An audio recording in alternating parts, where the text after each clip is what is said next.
when someone passes away and they own a property, what happens to the house? Hi, I'm Debby Nesiba with HomeSmart, and on today's video we're going to talk about what happens when you inherit a piece of property from a loved one who has passed. Unfortunately, this is part of life, and people run across this on a regular basis. The question I get a lot is, what do I do first? You see, when somebody passes away, there is a proper sequence of events that you have to go through. And the very first question you're going to ask yourself, was there a will or was there an estate that they had set up before they passed? If people have a will in place when they pass away, it will determine what happens with the house and what steps need to be taken with it. So if a will is established and in place, that will be pretty simple and straightforward what takes place next. If there isn't, then that's where it can get a little messy and a little bit more time consuming. That's when the probate court takes charge. So the first thing that will happen in probate court is the courts will designate a person to be in charge, and that's usually the married spouse or the registered partner. So if they are unable to fill that position with a partner, then they go down the line to the children or the next of kin.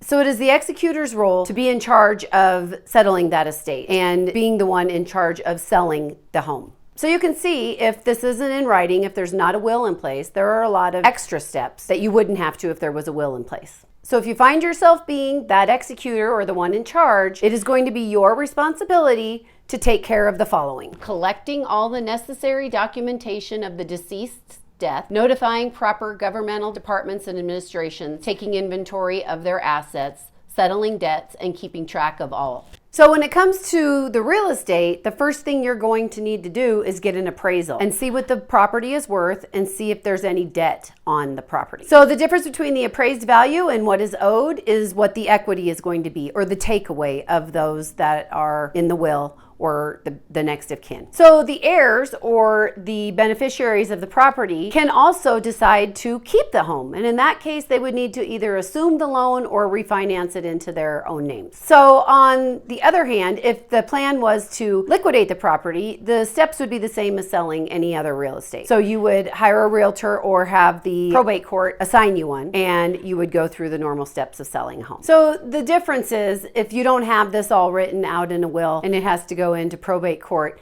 it is a long, drawn-out process. If you have it all in a will, it can be very simple for family members most of the time. So if there is debt on the property, lenders are usually fairly relaxed with this situation since the owner has passed away and you have time to get it sold and pay the debt off. So my advice to you is, if you're getting towards your golden years, or even if you're not, at any age, if a loved one of yours is, you need to have this conversation and get this information written in writing. If you have any more questions on the home selling process, regardless of the situation, I would be happy to answer any of your questions. I'm Debby Nesiba with HomeSmart. Thank you for watching.